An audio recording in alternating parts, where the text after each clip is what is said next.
Hello guys, once again, Nur Said. Nadhani tulikuwa tumeishia katika hizi session za trading. Na best session ndo leo tutazungumzia. Best session zipo mbili lakini all sessions za trading zipo 4. Kuna New York session, London session, Tokyo session na Sydney session. Katika hizi session, kila session ina best pairs ambayo ukitrade muda huo utanufaika vizuri. Na ukizingatia hizo pair ambazo zipo katika hizo session ndo zinakuwa zinatoa pips nzuri na zinakuwa muda mwingine zina overlap na zina faida. Mfano hapa session ambazo zina overlap, yani zinakutana muda mmoja, ni London session na New York session.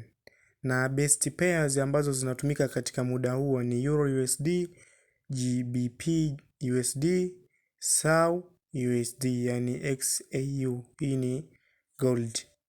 Ndo pair ambazo ukizitumia muda huo zina manufaa makubwa. Na session hii inaanza saa 10 kamili mpaka saa 2 kamili usiku. Kwa hiyo ni muda wa kuzingatia. Unajua kabisa ikifika saa 10 mpaka saa 2 nikitrade aina fulani ya pair nitapata faida.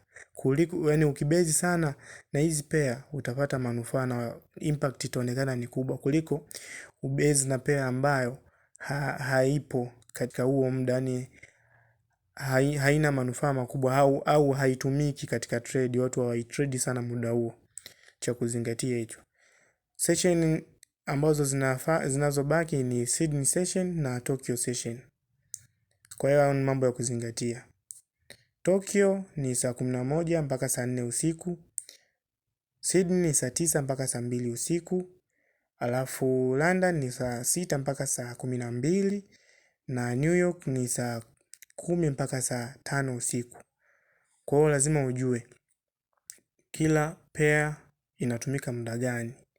Na time frame nzuri ya London session na New York session ni kuanzia dakika 5 mpaka saa 1. Na New York session ni dakika 1, dakika 5, dakika 15, dakika 30 mpaka saa 1. Hizo ndo time frame nzuri. Kwa London ndo unaanzia time frame nzuri za kutrade ni dakika 5, 15, 30 na saa 1.